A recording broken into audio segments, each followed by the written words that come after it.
जय हिंद दोस्तों, आप लोगों का स्वागत है education channel Jharkhand e learning में। और आज हम लोग इसमें देखेंगे एस्ट्रोनॉमी में आगे बढ़ेंगे और इसमें जानेंगे कि पृथ्वी क्या होता है। ठीक है, पृथ्वी किस तरह से काम करता है, दिन और रात किस तरह से होता है, मौसम में किस तरह से बदलाव होता है, किस तरह से पृथ्वी के घूमने के कारण झटका का महसूस होता है, ज्वार भाटा क्या होता है, इन सब चीज़ों के बारे में आज हम लोग जानेंगे। घूर्णन क्या है, प्रक्रमण क्या है, इन सभी चीज़ को हम लोग आज पृथ्वी को देखेंगे और पूरी तरह से जानेंगे। ठीक है, तो आई होप आप लोगों को इससे पिछले वाला वीडियो सारा आप लोग देख लिए होंगे और आप लोगों को अच्छा लगा होगा। तो चैनल को सब्सक्राइब कर दीजिएगा और कमेंट करके ज़रूर बताइएगा कि किस आप लोगों को अगर कुछ सुधार करना है चैनल में या मतलब वीडियो में कुछ सुधार करना है तो उन सब चीज़ों को सजेस्ट कीजिए ताकि और सुधार किया जाए। और मे भी हो सकता है हम लोग का ये लास्ट वीडियो हो और इसके बाद प्रैक्टिस सेट दिया जाएगा। अभी हम लोग डिटेल से पढ़ते हैं, इसके बाद हम लोग प्रैक्टिस सेट में डिस्कस करेंगे। ठीक है, तो आज हम लोग आगे बढ़ते हैं पृथ्वी की ओर। ठीक है, पृथ्वी देखिए, पृथ्वी हम लोग का महज एक ग्रह है। ठीक है, पृथ्वी एक ग्रह है जो हम लोग का ग्रह का जो लाइन था, पृथ्वी एक आंतरिक ग्रह के अंदर आता है। ठीक है, पृथ्वी आंतरिक ग्रह के अंदर आता है। तब आंतरिक ग्रह से पहले पढ़ा चुके हैं कि आंतरिक ग्रह और बाह्य ग्रह होता है। आंतरिक ग्रह में 4 ग्रह था, बाह्य ग्रह में भी 4 ग्रह था। आंतरिक ग्रह में आपका बुध था, शुक्र था, पृथ्वी था, मंगल था। बाह्य में था बृहस्पति, शुक्र और अरुण वरुण था। ठीक है, तो हम लोग का पृथ्वी आता है आंतरिक ग्रह में। ठीक है, तो आंतरिक ग्रह में हम लोग पृथ्वी आता है और इसमें तीसरा स्थान में पृथ्वी है। सूर्य के दूरी के हिसाब से तीसरा स्थान में है। ठीक है, पृथ्वी। अब पृथ्वी ही एक ऐसा ग्रह है जिसमें जीवन संभव है। ठीक है, इसके अलावा अगर कहीं उम्मीद किया जाता है अगर जीवन बसाने का तो वो मंगल ग्रह है। तो मेनली हम लोग आज पृथ्वी पर चर्चा कर रहे हैं। और पृथ्वी जो है हम लोग का पृथ्वी में 71% जो है हम लोग का स्थल है। पृथ्वी में हम लोग का जल है। ठीक है, जल से भरा हुआ है हम लोग का पृथ्वी। बोला जाता है कि 3 भाग में पानी है, 1 भाग में स्थल है, ज़मीन है बोला जाता है। ठीक है, तो जो 71% है वो जलों से भरा हुआ है और 29% है हम लोग का स्थल है। ठीक है, अब इसमें हम लोग नहीं देखेंगे कि जल कितना है, पीने योग्य कितना है, उस बर्फ़ कितना है। ठीक है, नदी में कितना है, ज़मीन के अंदर कितना है, इस चीज़ सबको हम लोग को देखना नहीं है। जहाँ जिस चीज़ के बारे में पढ़ रहे हैं उस चीज़ में फोकस करना है। अगर पेंसिल के बारे में पढ़ रहे हैं तो पेंसिल के बारे ही पढ़िए। ठीक है, दूसरा चीज़ को इग्नोर कर दीजिए, तब जाकर आप एक चीज़ में मतलब कंसंट्रेट कर पाइएगा और उसको सीख पाइएगा बढ़िया से। ठीक है, तो हम लोग पृथ्वी के बारे में जान रहे हैं तो केवल पृथ्वी को जानेंगे। इसका डीप में हम लोग इसका ज्योग्राफिकल भाग में हम लोग नहीं जाना है। ठीक है, हम लोग ऊपर बस देख रहे हैं कि क्या होता है। तो जो पृथ्वी का आकार है तो उस पृथ्वी को आकार को हम लोग ग्लोब कहते हैं। ठीक है, सॉरी हम लोग पृथ्वी की जो आकृति को ग्लोब कहते हैं। ठीक है, आकृति जो है उसको ग्लोब कहते हैं। अब देखिए पृथ्वी जो हम लोग का कितना डिग्री झुका हुआ है अक्ष में और कितना डिग्री तल में झुका है इसको भी जानेंगे। तो मेनली हम लोग का ये पृथ्वी है, एक पृथ्वी का चित्र है। ठीक है, देखिएगा पृथ्वी का चित्र है। अब हम लोग जो देखिए पृथ्वी, जब हम लोग टोपोग्राफी पढ़ेंगे तो टोपोग्राफी में कोर, मेंटल और ठीक है, कोर, मेंटल और क्रस्ट। ठीक है, क्या होता है कोर, क्रस्ट और मेंटल, ये सब सारा चीज़ को देखेंगे। मेनली होता है एक सिलसिलेवार में होता है क्रस्ट, मेंटल और कोर होता है। ठीक है, तो हम लोग एक एक देखेंगे। क्रस्ट, मेंटल, कोर को जोड़ने और भाग देने से हम लोग का पृथ्वी का जो घनत्व है वो निकल जाता है, लेकिन मेनली हम लोग को उससे मतलब अभी नहीं है। हम लोग का मेनली हम लोग का जो पॉइंट वाइज है उससे पढ़ना है। उसके बाद टोपोग्राफी में पृथ्वी को पूरा फाड़ के एक टुकड़ा लेके उसके बाद उसका अध्ययन किया जाएगा कहाँ क्या है। ठीक है, तो मेनली अभी हम लोग जानते हैं पृथ्वी का जो घनत्व है 5.5 है, बस इतना ही जानिए। पृथ्वी का जो घनत्व है 5.5 है। अब ऊपर से एक बार देखते हैं इसको। पृथ्वी एकमात्र ग्रह है जिस पर जीवन संभव है। ठीक है, एक हो गया। अब देखिएगा आगे, जल की अधिकता के कारण हम लोग का जो पृथ्वी है वो नीला दिखता है। ठीक है, जल की अधिकता के कारण पृथ्वी हम लोग का नीला दिखता है। अब एक बार क्वेश्चन आया था कि प्लेन से हवाई जहाज़ से नीचे अगर ज़मीन को देखा जाए, धरती को देखा जाए तो किस रंग का दिखता है, वैसे मतलब पूछा जाता है। नीला रंग का दिखता है। ठीक है, तो इसमें कंफ्यूज नहीं होना है। पानी का अधिकता के कारण नीला दिखाई पड़ता है। जल है 71%, स्थल है हम लोग 29। पृथ्वी का घनत्व है 5.5। पृथ्वी की आकृति को ग्लोब कहते हैं। अब पृथ्वी अपने अक्ष पर 23.5 डिग्री झुकी हुई है, ठीक है, पृथ्वी, और पृथ्वी अपने तल पर। अब अक्ष और तल को हम लोग देखते हैं। पृथ्वी एक उपग्रह है, सॉरी, पृथ्वी का एक उपग्रह है चंद्रमा। पढ़ने में थोड़ा सा स्पीड सारा चीज़ मतलब माइंड में बैठा हुआ है, ठीक है, पढ़ने में थोड़ा सा कंफ्यूज हो जाते हैं यहाँ से देख देख के, क्योंकि कभी देख के बोर्ड में बोलते नहीं हैं, इसलिए थोड़ा सा फिसल जाता है। जो चीज़ याद है हम उसी चीज़ को बोलते हैं और पढ़ाते भी हैं। तो पृथ्वी का एक उपग्रह है चंद्रमा। इसके बाद हम लोग चंद्रमा को देखेंगे, ठीक है। तो मेनली अभी हम लोग जान गए पृथ्वी के बारे में, मोटा मोटी जान गए। अब देखिए पृथ्वी का जो अक्ष क्या होता है और तल क्या होता है। देखिएगा ये पृथ्वी हो गया पूरा का पूरा। अब हम लोग को कोई रेखा से कोई मतलब नहीं है, ठीक है। कौन विषुवत रेखा है, कौन कर्क रेखा है, कौन मकर रेखा है, कौन अटलांटिक क्या है, आर्कटिक क्या है, उससे किसी से मतलब नहीं है। हम लोग को ये बस पृथ्वी देखना है। पृथ्वी को 2 भाग में बांट दिए, ठीक है, पृथ्वी को बांट दिए 2 भाग में, ऐसे बांट दिए, ठीक है। अब देखिए यहाँ ये जो लकीर है ये पूरा आधा आधा कर दिया। अब यहाँ एक टिप्पा लगा दीजिए, ठीक है, पॉइंट। अब पृथ्वी को ऐसे हम लोग और एक बार काट दिए, तो ये जो बीच वाला इसे भाग दिख रहा है ना, ये इसको बोलते हैं अक्ष, ठीक है, अक्ष क्या बोलते हैं, अक्ष बोलते हैं, ठीक है। उसी से अक्षांश वगैरह बनता है, तो हम इसको अक्ष बोलते हैं, ठीक है। 23.5 डिग्री झुका हुआ है। क्यों झुका हुआ है इसको भी बता चुके हैं, ठीक है। अब ये हम लोग का अक्ष में 23.5 डिग्री झुका हुआ है। अब एग्जाम में अक्ष नहीं पूछेगा तो पृथ्वी अपने तल पर कितना झुका हुआ है। तो तल कहने का मतलब जो ये पॉइंट है इसका तल, इस साइड का तल ये होगा ना, ये वाला, ये इसका तल हो गया। जैसे हम लोग का ये 23.5 डिग्री का बन गया, ठीक है। देखिए हम लोग का 360 डिग्री का पूरा बनता है, ठीक है। अगर पूरा का पूरा हम लोग सर्कल बनाए तो 360 डिग्री का होता है। इसको काट दिए, ठीक है, काट दिए तो हम लोग का 180 हो गया।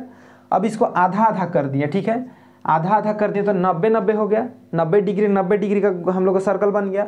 अब इसमें से हम लोग इसको, इस वाले भाग को ऐसे करके काट दिए, 23 डिग्री निकाल दिए, ठीक है, 23 डिग्री 23.5 डिग्री निकाल दिए। तो भाई अब बचेगा कितना, हम लोग का 23.5 डिग्री निकाल दिए।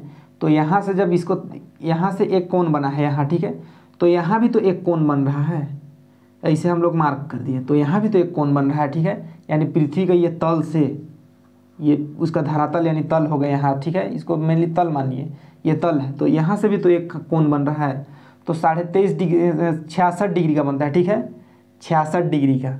तो इसीलिए हम लोग का ये जो 66 डिग्री है, इसीलिए हम लोग का देखिएगा ये थोड़ा सा इधर झुका हुआ है, ठीक है, कैसे इस तरह से झुका हुआ दिख रहा है। तो कितना झुका हुआ है, 66.5 डिग्री अपने तल पर झुका हुआ है, ठीक है, 66.5 डिग्री अपने तल पर झुका हुआ है। ये क्लियर हो गया, अक्ष और तल कितना झुका है, क्या हुआ है, क्लियर हो गया। अब हम लोग देखते हैं पृथ्वी में रोटेशन और रिवोल्यूशन क्या होता है। रोटेशन और रिवोल्यूशन जानिए। जो रोटेशन है यानी घूर्णन, घूर्णन कहने का मतलब घूमना एक ही जगह, घूर्णन। देखिए कोई भी चीज़ एक ही जगह जब घूमता है तो उसे घूर्णन कहते हैं। जैसे पंखा हो गया, पंखा एक ही जगह घूमता है तो उसको बोलते हैं घूर्णन, ठीक है। जैसे लट्टू एक ही जगह घूमता है तो उसे बोलते हैं घूर्णन। जैसे अब मेरा हाथ देखिए, मान लीजिए ये लट्टू है, अब ये एक ही जगह घूम रहा है, इसे ऐसे घूम रहा है, ठीक है, बहुत स्पीड से घूम रहा है, तो इसको क्या बोलेंगे, घूर्णन बोलेंगे। ये घूर्णन है, ठीक है, ये रोटेशन, घूर्णन, ठीक है। अब देखिए घूर्णन के कारण दिन और रात होता है। पृथ्वी का एक अपना ऑर्बिट है। जब पृथ्वी अपना अक्ष में, ठीक है, पृथ्वी अपना अक्ष में घूमता है, ठीक है, हम उसका ऑर्बिट का बात नहीं कर रहे हैं, ठीक है। पृथ्वी जहाँ है अपना अक्ष में वो 24 घंटा लगता है, 24 घंटा घूमते रहता है, ठीक है। 24 घंटा घूम के वो दिन और रात में बदल देता है, ठीक है, दिन और रात में बदल देता है अपने ही अक्ष में। जैसे इसका टाइमिंग है, ये मान लीजिए पृथ्वी है, ये अपने ही अक्ष में है, अभी ये ऐसे घूम रहा है, ठीक है, एक बार इसे घूम गया पूरा 24 घंटा लग गया, ठीक है। तो हम लोग का ये अपने अक्ष में ही घूमता है, ये अपने अक्ष से इधर उधर नहीं जाता है। लेकिन अक्ष में घूमते साथ ये ऊपर भी बढ़ते रहता है, वो स्थान वही है अपना, उसका स्थान उतने ही 24 घंटा का रहेगा। वो जहाँ घूम रहा है वो 24 घंटा का ही है, लेकिन वो उसके साथ में ऊपर भी बढ़ रहा है, ठीक है। तो कैसे ऊपर बढ़ रहा है उसको भी देखेंगे। तो हम लोग समझ गए रोटेशन क्या है। अब परिक्रमण क्या है। परिक्रमण बोलता है कि हम थोड़ा परिक्रमण कर क्या लेते हैं, तो थोड़ा चारों ओर घूम क्या लेते हैं बोलता है, ठीक है। परिक्रमण का कहने का मतलब चारों ओर घूमना, ठीक है। परिक्रमण यानी उसको रिवोल्यूशन बोलते हैं। परिक्रमण के कारण हम लोग का साल बदल जाता है, ठीक है, साल में चेंज आ जाता है, मौसम में परिवर्तन आ जाता है, ठीक है। और सबसे मेन हम लोग का जो परिक्रमण होता है 365, जो हम लोग का पृथ्वी परिक्रमण करता है 365 दिन लगता है। 365 दिन 6 घंटा, 365 दिन 6 घंटा लगता है पृथ्वी को अपना ऑर्बिट में एक चक्कर लगाने के लिए, पूरा एक साल लगता है, ठीक है। तो इसी को बोला गया है रिवोल्यूशन। अब इसके कारण क्या होता है, मौसम में बदलाव होता है, ईयर में बदलाव होता है। 365 दिन 6 घंटा लगता है, ठीक है। तो हम लोग रिवोल्यूशन और हम लोग का रोटेशन समझ गए। अब हम लोग देखते हैं कि घूर्णन के कारण किस तरह से पृथ्वी में झटका लगता है या झटका का महसूस होता है, और ज्वार क्या है, भाटा क्या है, यानी ज्वार भाटा क्या होता है, उसको देखते हैं। तो आई होप आप लोगों को ये सारा चीज़ समझ में आ गया है कि पृथ्वी क्या बोलते हैं। पृथ्वी हम लोग का सूर्य से दूरी के स्थान पर तीसरा ग्रह है, ठीक है। पृथ्वी को नीला ग्रह बोलते हैं। क्यों बोलते हैं, पृथ्वी में जल की अधिकता के कारण 71% जल है, 29% स्थल है, ठीक है। अब हम लोग का पृथ्वी का एक उपग्रह है चंद्रमा। अब पृथ्वी 23.5 डिग्री अपने अक्ष पर 23.5 डिग्री झुका हुआ है, और अपने तल से 66.5 डिग्री झुका हुआ है, ठीक है। तो ये हम लोग देख लें पृथ्वी का मोटा मोटी, ठीक है। अब हम लोग देखते हैं ज्वार भाटा के बारे में आगे।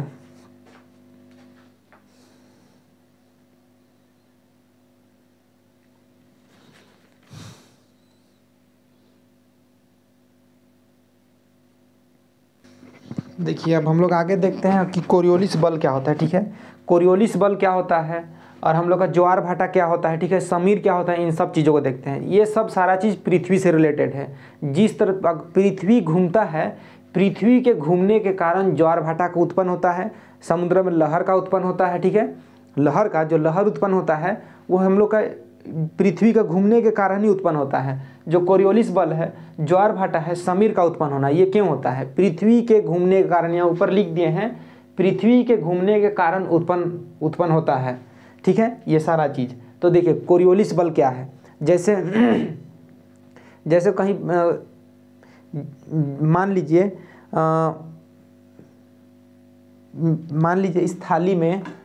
इस थाली में पूरा भर के पानी है, ठीक है। ये जो थाली दिख रहा है, इस थाली पूरा खाली है। यहाँ मान लीजिए पूरा का पूरा पानी भरा हुआ है, ठीक है।